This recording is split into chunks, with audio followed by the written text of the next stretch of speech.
오늘 함께 나눌 하나님의 말씀은 스가랴 12장 1절에서 14절까지의 말씀입니다. 스가랴 12장 1절에서 14절까지의 말씀입니다. 하나님의 말씀 함께 봉독하도록 하겠습니다. 이스라엘에 관한 여호와의 경고의 말씀이라.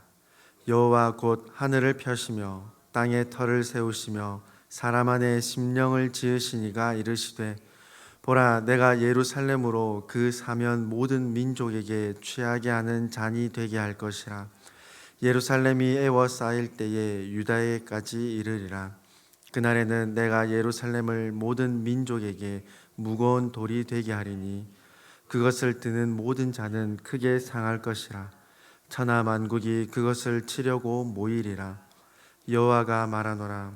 그날에 내가 모든 말을 쳐서 놀라게 하며 그 탄자를 쳐서 미치게 하되 유다 족속은 내가 돌보고 모든 민족의 말을 쳐서 눈이 멀게 하리니 유다의 우두머리들이 마음속에 이르기를 예루살렘 주민이 그들의 하나님 만군의 여호와로 말미암아 힘을 얻었다 할지라. 그날에 내가 유다 지도자들을 나무 가운데에 화로 같게 하며 곡식단 사이에 횃불 같게 하리니 그들이 그 좌우에 에워싼 모든 민족들을 불사를 것이요 예루살렘 사람들은 다시 그 본 곳 예루살렘에 살게 되리라.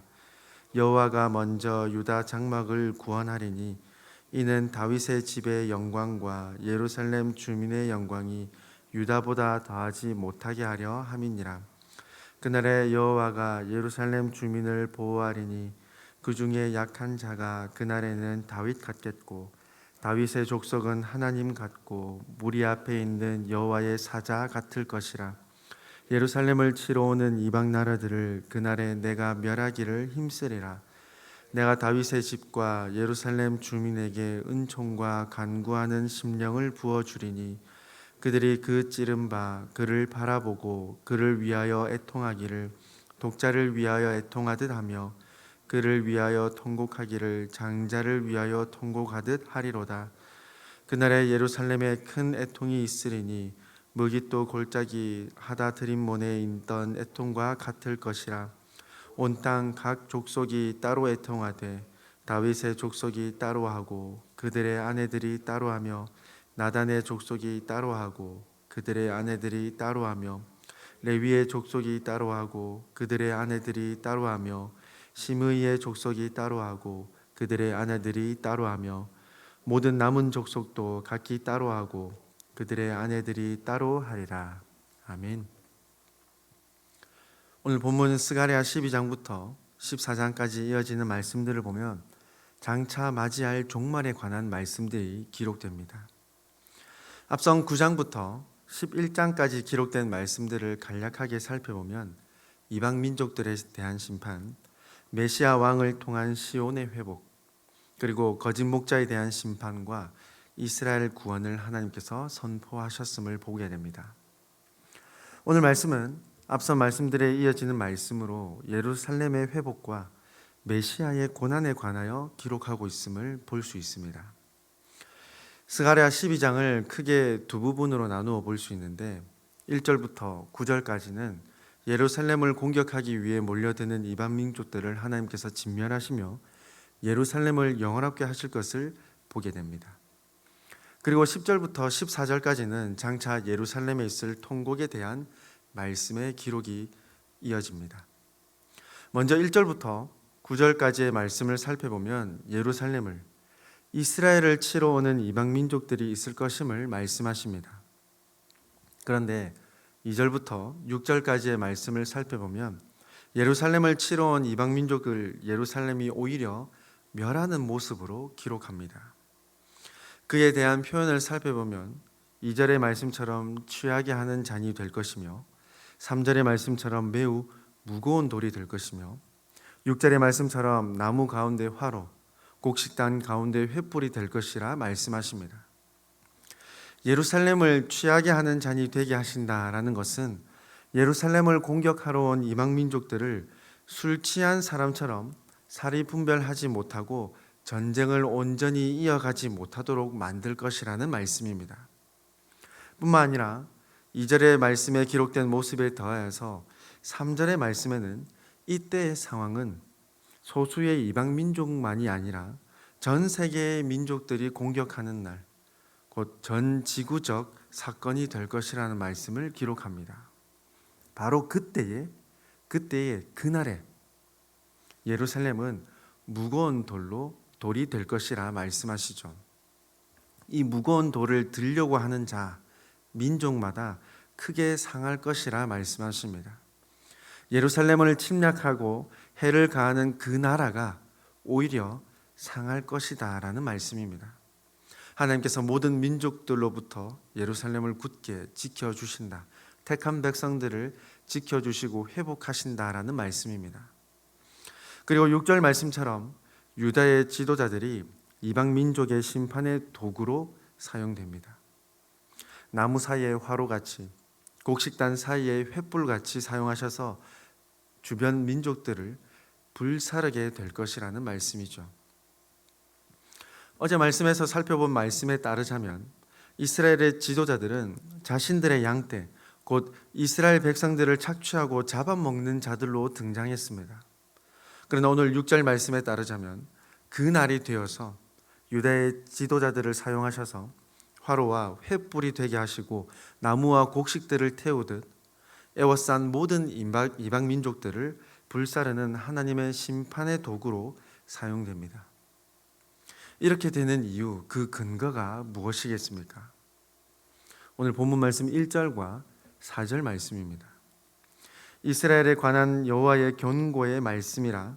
여호와 곧 하늘을 펴시며 땅에 터를 세우시며 사람 안에 심령을 지으시니가 이르시되 여호와가 말하노라. 그날에 내가 모든 말을 쳐서 놀라게 하며 그 탄자를 쳐서 미치게 하되 유다 족속은 내가 돌보고 모든 민족의 말을 쳐서 눈이 멀게 하리니. 이방 민족들에게 속수무책으로 둘러싸인 그 절망적인 상황 가운데에서 이방 민족들을 오히려 취하게 하는 잔이 되며 상하게 하는 무거운 돌과 같이 될 수 있는 그 이유는 이 모든 땅의 창조주이신 하나님께서 택한 그 예루살렘, 이스라엘을 친히 구원하시기 때문입니다.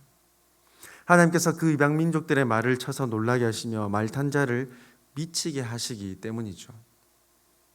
예루살렘을 공격하러 온 이방 민족들을 오히려 무방비하게 오합지졸로 만드시기 때문입니다. 예루살렘이 이스라엘이 한 것은 아무것도 없죠. 그래서 하나님께서 친히 베풀어 주시는 구원을 목도하게 될 것인데, 특히 악했던 유다 지도자들의 심령이 변화되어서 그들 또한 이방 민족들을 불사르는 심판의 도구로 사용되는 것입니다. 그 근거가 앞서 말씀드린 바와 같이 하나님께 있기 때문입니다. 1절 말씀의 하반절 말씀처럼 사람 안에 심령을 지으시니 곧 하나님께서 그들을 회복하시고 하나님께서 그들의 마음에, 그들의 심령에 애통하는 마음, 하나님 나라를 위하는 그 마음, 뜨거운 마음을 부어주실 것이기 때문입니다. 사람의 심령을 창조하신 하나님께서 유다의 심령을 변화시켜 주실 것이기 때문이죠. 하나님의 영을 그들의 마음에 부어주셔서 동행해 주실 것이기 때문입니다. 결국 7절부터 9절까지 기록된 말씀처럼 하나님께서 말씀하신 그날에 이방 민족들은 멸절되고 예루살렘과 유다는 이전의 영광이 회복될 것입니다. 또한 하나님께서 택한 백성의 모습으로 회복되어 그들에게 주어진 하나님의 사명을 다시 감당하게 될 것입니다. 그리고 이어지는 10절부터는 사뭇 분위기가 변화됩니다. 앞선 기록은 육체의 회복이라고 한다면 10절부터는 영혼의 회복이 온전히 이루어지는 말씀이라 할 수 있겠습니다. 하나님께서는 다윗의 집과 예루살렘 주민에게 은총과 간구하는 심령을 부어주실 것을 말씀하십니다. 하나님은 모든 만물을 창조하셨으며 특별히 창조하신 그 사람에게 심령을 주셨기에 충분히 가능한 말씀입니다. 바로 그 하나님께서 다윗의 집과 예루살렘 주민들에게 부어주실 것을 말씀하시는 것이죠. 하나님께서 부어주시는 그 심령을 받은 사람들은 하나님께 은총을 간구하는 갈급한 심령으로 변화됩니다. 그렇다면 무엇 때문에 하나님이 은총을 간구하는 심령을 부어주시며 이스라엘은 어떤 일 때문에 하나님 앞에 은총을 간구하게 되는 것일까요? 공통적인 이유는 10절 하반절 말씀처럼 그들이 찌른 바 그를 바라보고 있기 때문입니다. 찔렀다라는 이 표현은 어떤 대상을 죽였다는 표현입니다. 즉 예루살렘과 그 주민들이 누군가를 죽였으며 그 일에 대하여 하나님께서 부어주신 그 심령으로 말미암아 하나님의 은총을 간구하게 될 것이라는 말씀입니다. 그래서 12절부터 14절까지 기록된 말씀처럼 예루살렘의 주민들이 모두 애통합니다. 남녀노소 구분할 것 없이 누구나 애통하며 하나님의 은총을 바라보게 될 것을 기록하고 있는 것이죠. 오늘 본문까지의 말씀만을 살펴보면 예루살렘을 통한 이방 민족들에 대한 심판이 있을 것임을 알 수 있습니다. 그리고 하나님의 은총과 간구하는 심령을 부어주심으로 누군가를 죽인 그 일에 대한 애통함과 하나님의 은총을 간구하는 애통함이 가득하게 될 것이라는 말씀으로 끝나는 것으로만 보입니다. 그러나 오늘 본문 말씀은 스가랴 13장 1절까지의 말씀으로 이어진다고 볼 수 있습니다. 왜냐하면 그 13장 1절 말씀은 하나님의 은총을 간구하는 심령으로 애통한 뒤에 결론이 되기 때문입니다. 그날에 하나님께서 말씀하신 그때는 죄와 더러움을 씻는 셈이 다윗 족속과 예루살렘 주민을 위하여 열리게 될 것이기 때문입니다. 그러므로 여기서 알 수 있는 부분이 있겠습니다. 먼저 12장 말씀에서 계속해서 반복되어 기록되는 그날, 그때는 하나님의 나라가 온전히 완성되는 그날, 종말의 때 마지막 날을 의미한다는 것을 우리는 알 수 있겠습니다. 그리고 예루살렘 주민이 찌른 자, 죽인 자, 곧 메시아이심을 알 수 있습니다. 그러므로 12장 전체의 핵심은 무엇이겠습니까? 11장 말씀에서 기록된 예루살렘의 악행에도 불구하고 예루살렘의 종말에는 이방 민족들을 심판하는 강력한 도구가 될 것입니다. 그 이유가 바로, 그 근거가 바로 하나님께 있다는 것입니다. 악한 유다 지도자들마저도 하나님의 심판의 도구로 사용될 수 있는 그 이유, 그 근거, 이스라엘의 모든 백성들이 하나님 앞에 애통하며 그들을 죽인 메시아를 두고 애통하게 될 그 이유는, 그 근거는 모두 하나님께 있다는 것입니다. 예루살렘의 회복이 하나님께 있으며 회개하며 애통하는 심령을 부어주시는 그 분도 곧 하나님이시라는 분명한 진리를 오늘 말씀에 기록하고 있습니다. 사랑하는 우리 성도 여러분, 오늘 말씀을 통해서 우리는 중요한 진리 두 가지를 깨닫습니다. 첫째, 하나님이 이 모든 세상의 창조자, 주인이 되신다는 진리입니다. 하나님께서 이스라엘을 회복하시고 영광을 되찾아 주실 것처럼 그들의 심령에 은총을 간구하는 회개의 심령을 부어주시는 것처럼 우리의 모든 육체, 영혼은 오직 하나님께만 달려있다는 것을 깨닫게 된다는 것입니다. 이 세상의 창조자, 우리의 왕이 되시는 여호와 하나님이심을 깨닫게 되는 것이죠. 둘째로는 죄와 더러움을 씻기시는 메시아 되시는 예수 그리스도를 다시 바라보고 깨닫게 됩니다. 이 또한 우리에게 하나님께서 허락하신 은총임을, 은혜임을 깨닫고 예수 그리스도를 믿어야만 한다는 그 분명한 진리를 오늘 말씀을 통해서 다시 한번 깨닫게 된다는 것입니다. 이 진리들을 붙들고 우리는 하나님 앞에 간구하며 소망해야만 합니다.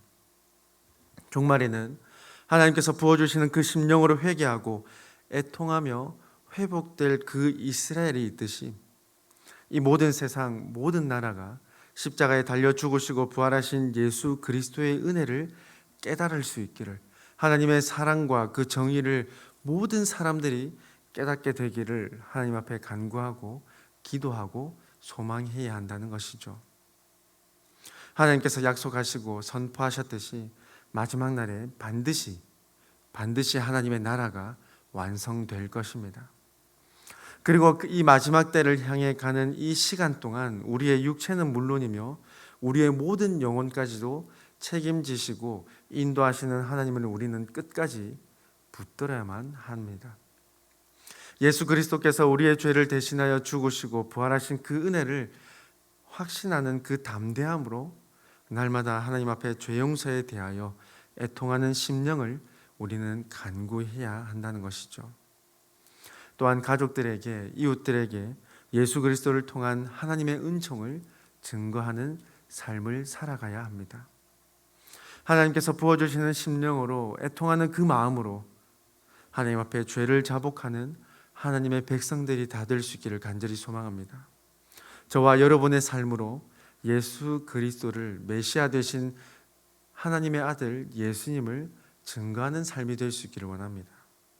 오늘 이 말씀을 붙들고 참 주인 되시는 하나님을 끝까지 따르며 하나님께서 택한 백성으로서 하나님의 말씀 앞에 겸손히 순종할 수 있는 저와 여러분이 될 수 있기를 간절히 소망합니다.